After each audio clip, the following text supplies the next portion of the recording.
It's kind of weird because I am kind of converging with a lot of Wheel of Time people that season one was mostly pretty flimsy and stupid. It had a couple of great moments and some solid episodes, but was fairly weak with the mythology and didn't seem to follow the books, and the canonical violations didn't seem to benefit the story, so kind of feels like a lost cause, but who knows, maybe season two will rescue things. And I could only walk away with two really strong positives. One, that the main actor doing Rand looks very powerful and looks very well situated in the role. And the music was really, really strong and powerful. And that's about it. The rest looked kind of weak and silly and sort of had the issues with the first season and doesn't promise any new direction. It's just the same thing over and over again, but hopefully with a lot less mediocre, stupid editing, which really dragged down the final episodes and just made them completely laughable and stupid. They do kind of have an impressive showing. Basically, we're doing Dune because that's what Rand is going to become. He's going to become Paul Atreides, presumably get the horn, become a leader of these desert people, and so on and so forth. But from what I know of the books, like Moraine and Lan shouldn't even be major characters, but they're going to be major characters here because don't know. And the last season was also really stupid because they had the horn, but then they lost the horn. They just let the horn escape them for no reason. You're like, okay, well, that made a whole lot of sense. And Loyal is dead technically, but don't worry, he's coming back. Guess they don't want to afford the actor for more than a few episodes. So it's really just a mess. So is there any reason to come back? I don't know. Because I differ from the Wheel of Time fandom in that I'm not a Robert Jordan fanaticist. I think his writing is okay, but I got to be honest. I think the mythology, in terms of its serious elements, were basically just ripping off Dune. So the strong parts are Frank Herbert. Whatever he added on is not all that impressive. So reading it is fine, but when you really think it through, it just is kind of flimsy and very weak onto itself.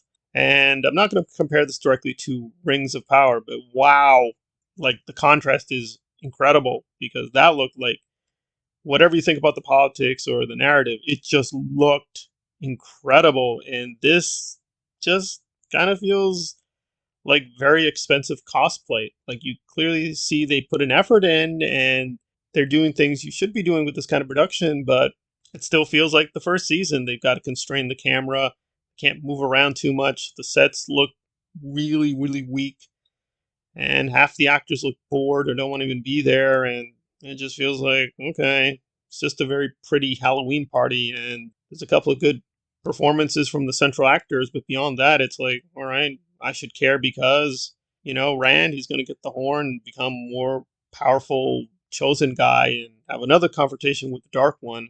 And I don't know which way they want to go because if they're going to keep to the canon, it's kind of a boring story. But if they violate the canon, they've already done a boring story. Unless they've got some miracle scripts or some just inspired performances, it's not much reason to want to keep doing this. It's just going to be like, okay, it's kind of interesting fan fiction, but what's the point? I mean, it's good that the actors are getting these big paychecks, but being just brutal about it, it's like, why are we watching this? Really, there's just a couple compelling performances, and it would have been better just to do a miniseries of movies focused on those characters and just don't do the main narrative. Just whittle it down to a central focused narrative about these characters and just imply the larger mythology. But again, they just made so many canonical violations and just had so much power creeping with so many characters. I mean, some of these characters now seem to have godlike abilities to heal, to destroy, to take on enemies, and you're like, okay, what's the point? Why do they need the Aiel? Why do they need these desert people? They already have the power to heal themselves. They have the power to become super batteries. They already have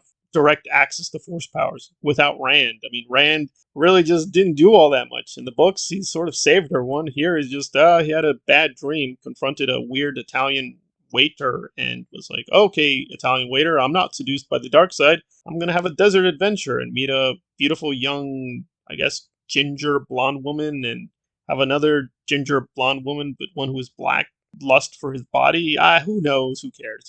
It all just seems very flimsy, very silly. And it's really shocking too that it's in sharp relief, not just the Rings of Power, but Dungeons and Dragons, which dropped a trailer and had similar issues. Like it didn't look like they put a lot of money in.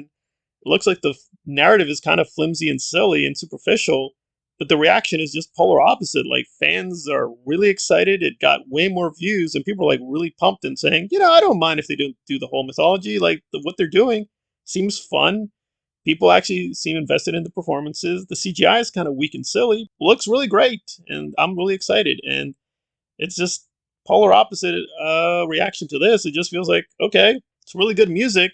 It's actually is a good trailer, but in terms of like what are we gonna do? Oh, he's just gonna we've moved the adventure from the European hinterlands to desert wasteland. So we ripped off Lord of the Rings in the first season. Now we're gonna rip off Mad Max and Dune. But I've already seen Mad Max, all of them. Now I've seen all the Dunes. I've read all the Dunes too. I'm about to read God Emperor.